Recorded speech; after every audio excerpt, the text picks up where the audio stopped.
Salut à tous la famille, c'est Ben Gris. Aujourd'hui on se retrouve pour un nouveau débrief. Enfin, match référence pour l'équipe de France. Enfin, parce que sincèrement, oui, en 2022, le match référence des Bleus, c'est ce match-là contre le Danemark. Parce que ce match-là, il a été difficile, mais clairement dans le jeu, on a dominé le Danemark. En première mi-temps, on s'est créé les meilleures occasions. Mbappé, comme d'habitude, finition, il était claqué en première mi-temps, après il a mis son doublé. En première mi-temps, Griezmann, il a fait un match incroyable. Il a récupéré les ballons. Et offensivement, je ne sais pas ce qu'il a. Il a été touché par le marabout de Pogba. Il avait une occasion, il l'a mis au-dessus alors qu'il était seul face auquel je l'aurais pu au moins cadrer. Dembélé a fait un match incroyable. T'as Mbappé qui a été incroyable en deuxième mi-temps qui nous met les deux buts.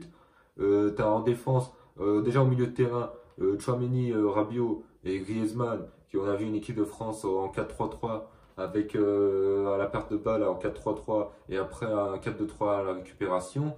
Le milieu de terrain a été intéressant. En défense, t'as Varane qui a fait son match, qui a été sorti. T'as Upamecano qui depuis, sincèrement, Upamecano depuis qu'il a fait son match contre l'Australie, il est incroyable. Ce match l'Australie, tu vois que ce match il a fait, c'est un match où il a pris de la confiance. C'est un match où il a fait un super match ce jour-là et il a pris de la confiance et cette fois-ci on voit vraiment avec la France on voit le Upamecano du Bayern Munich. T'as Hernandez qui a été intéressant, Koundé j'ai trouvé aussi intéressant. Face à une équipe du Danemark qui était sincèrement n'avait aucune occasion en première mi-temps, à part une frappe, je sais plus, mais ils avaient aucune occasion. En deuxième mi-temps, la seule occasion, la seule vraie occasion qu'ils ont, ils te la mettent au fond. Ils ont eu trois occasions dans le match en vrai. La première vraie, véritable occasion, ils te la mettent au fond, c'est le coup franc, le corner de Christensen, le corner de, non, c'était Eriksen qui tire le corner et ça revient sur Christensen, lui qui aurait dû prendre un carton rouge. Sincèrement, sur l'action, pour moi, il y a un carton rouge parce il retient Mbappé. Alors, est-ce qu'il y a il aurait pu prendre un carton rouge parce que je sais pas s'il est dernier défenseur, mais s'il est dernier défenseur, il prend carton rouge direct. On s'est fait punir par un joueur qui aurait pu prendre carton rouge, alors que Mbappé derrière l'action avec Théo Hernandez, ça m'a fait penser à l'action avec Benzema lors du match contre le Kazakhstan où Benzema et Hernandez ont très bien combiné ensemble sur le but de Benzema. Là, c'était avec Mbappé. Sinon, après, t'as Griezmann qui a fait un super match. Deuxième mi-temps, sincèrement, t'es endormi en deuxième mi-temps, dans les 10 premières minutes, t'es endormi. Et les Danois, ils ont commencé à te mettre un peu plus en difficulté. Et t'arrives à marquer le but. Derrière, tu te fais égaliser. Je le sentais venir qu'on allait se faire égaliser. Sur coup de pied arrêté, ils sont très performants. Et sincèrement, sur coup de pied arrêté, c'était sur coup de pied arrêté que lors du match au Danemark, en Ligue des Nations, où ils nous ont mis en difficulté, ils nous ont mis le deuxième but. Ils nous ont mis en difficulté sur le corner, ils sont très performants, ils ont réussi à nous mettre leur premier but de la Coupe du Monde. C'est la première fois qu'ils marquent dans cette Coupe du Monde, c'est contre nous. Mais derrière, on a réussi à. Griezmann, il a fait, sincèrement, Griezmann, il a fait un match incroyable. Alors lui, il arrive plus. J'ai l'impression que Griezmann, c'est fini. Il est fait pour être milieu de terrain, il est plus fait pour être attaquant parce que sincèrement, dans la récupération, il récupère les ballons, il donne de l'avant, il donne des passes décisives. Mais en attaque, finition, soit il y a un défenseur qui arrive, il la retire, il enlève le ballon comme face à l'Australie, soit il est face au cage, il arrive à te la mettre au-dessus, même moi je cadre. Et j'ai l'impression qu'il est plus fait pour marquer des buts, j'ai l'impression qu'il est fait maintenant pour être milieu de terrain, pour récupérer des ballons, pour, je sais pas, un peu comme N'Golo Kanté, récupération de balles. Voilà, il est plus là pour marquer des buts. Maintenant, il faudra se baser sur Olivier Giroud, Dembélé sur le côté qui faisait la misère aux Danois sur le côté. C'était le seul. En fait, entre Mbappé et Dembélé, le seul qui pouvait vraiment déstabiliser les Danois et dribbler les Danois, c'était Dembélé. À chaque fois, il driblait les Danois et les Danois, ils se prenaient des crochets, les Danois voyaient flou. Alors que face à Mbappé, tu sentais que les Danois défendaient bien sur Mbappé, reprenaient Mbappé. Mbappé, il tentait des dribbles, il se faisait reprendre. Ou alors, quand il avait la balle, il tentait pas de dribble parce que je sais que s'il tentait des dribbles, il allait se faire rattraper par les Danois. Alors que Dembélé, lui, il arrive, crochet intérieur, crochet extérieur, il arrive, il centre, il apporte du danger. On aurait même pu marquer. Donc c'est un super match de Dembélé en termes de technique. Il a été meilleur que Mbappé. Mbappé, c'est lui qui nous sauve le match, enfin, qui nous met les deux buts. Olivier Giroud, alors c'est le seul qui pour moi m'a déçu parce que Olivier Giroud, il aurait pu mettre le 52e but. Il a été il a été totalement décevant. Sincèrement, il a été totalement décevant. Il y a un moment donné, une action où il reprend le ballon de la tête, il la cadre pas. Une action du pied droit, il aurait pu la mettre au fond, tirer, il a voulu contrôler, ou je sais plus ce qu'il a voulu faire. Non, Giroud, il a été décevant. Giroud, il a été décevant. Après, on verra peut-être contre la Tunisie s'il sera titulaire, parce que contre la Tunisie, ça y est, on est qualifié, donc il y aura du changement. Et surtout, les Bleus qui mettent fin à cette malédiction des champions du monde. Moi, sincèrement, j'y croyais pas. Mais j'y croyais absolument pas. Mais avec les joueurs, enfin, les résultats qu'on voit dans cette Coupe du Monde, il n'y a que le Brésil qui me fait à peu près peur. Mais sincèrement, je me dis que les Bleus, dans cette Coupe du Monde, ils ont vraiment un coup à jouer. Ils ont vraiment un coup à jouer.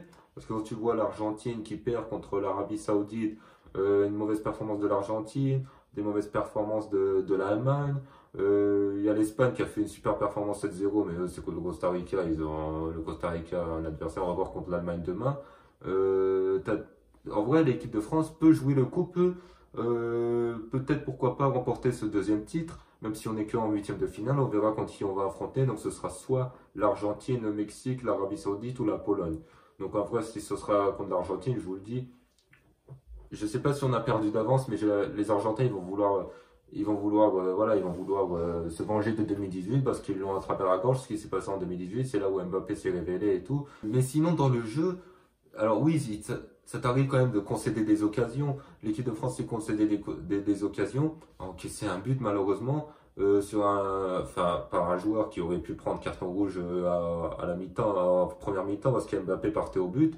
Mais sincèrement, dans le jeu, collectivement, on a été voilà, irréprochable en première mi-temps, en deuxième mi-temps, irréprochable début de première mi-temps, début de deuxième mi-temps.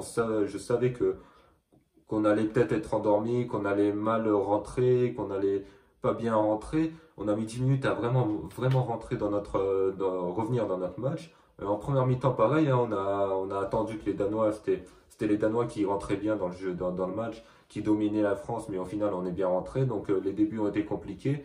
Les Bleus ont quand même, on voit sur chaque situation, à un moment donné, il y avait une situation avant le but où il y avait que des corners.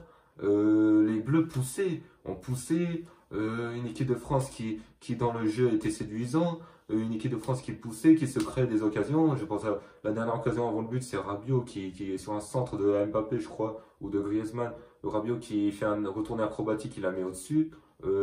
T'as Tchouaméni juste avant qui a deux doigts de marquer le but de la tête si c'est pas contré par Melleux. Melleux, il est un peu perdu, il sait pas ce qu'il fait là. Il contre le ballon un peu miraculeusement. Voilà, c'est satisfaisant sincèrement de se dire déjà que les Bleus mettent fin, réalisent on va dire un exploit de mettre fin à cette malédiction des champions du monde. Au XXIe siècle des champions du monde européens, de sortir au premier tour. Ça a commencé par la France en 2002 et là ça a fini par la France en 2022. Donc la France va aller en huitième.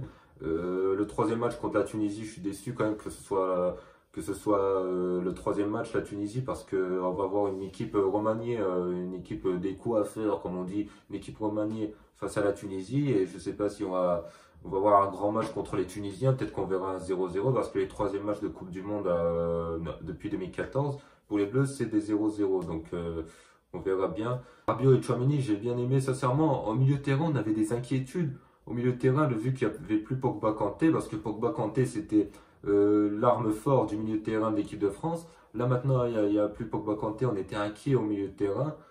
Quand tu vois Griezmann en 4-3-3 à la perte de balle, Griezmann, Rabiot et Tchouaméni au milieu de terrain, sincèrement, et ce qui montre sur le terrain, c'est intéressant et c'est rassurant. Et sincèrement, on avait des inquiétudes et là, ils prouvent que les Bleus, même sans Pogba Kanté, même sans les absents, ont les moyens de faire mal et de faire quelque chose dans cette Coupe du Monde et c'est plutôt rassurant. Après, il faudrait voir l'apport de Fofana qui est sur le banc, qui est peut-être si Tchouaméni, parce que Tchouaméni, je l'ai trouvé incroyable dans ce match, il a été intéressant, Rabiot aussi, mais s'il n'y a plus Tchouaméni, s'il n'y a pas Rabiot, on ne sait jamais s'il se blesse l'un des deux, qui on va mettre au milieu de terrain, on va mettre Fofana. Est-ce que Fofana va être satisfaisant par rapport à Tchouaméni? Ça, on verra bien. Sur ce, la famille, j'espère que vous avez apprécié ce débrief. Si vous avez apprécié ce débrief, vous likez, vous commentez, vous partagez comme d'habitude. Et sur ce, moi, je vous dis à plus tard pour un prochain débrief.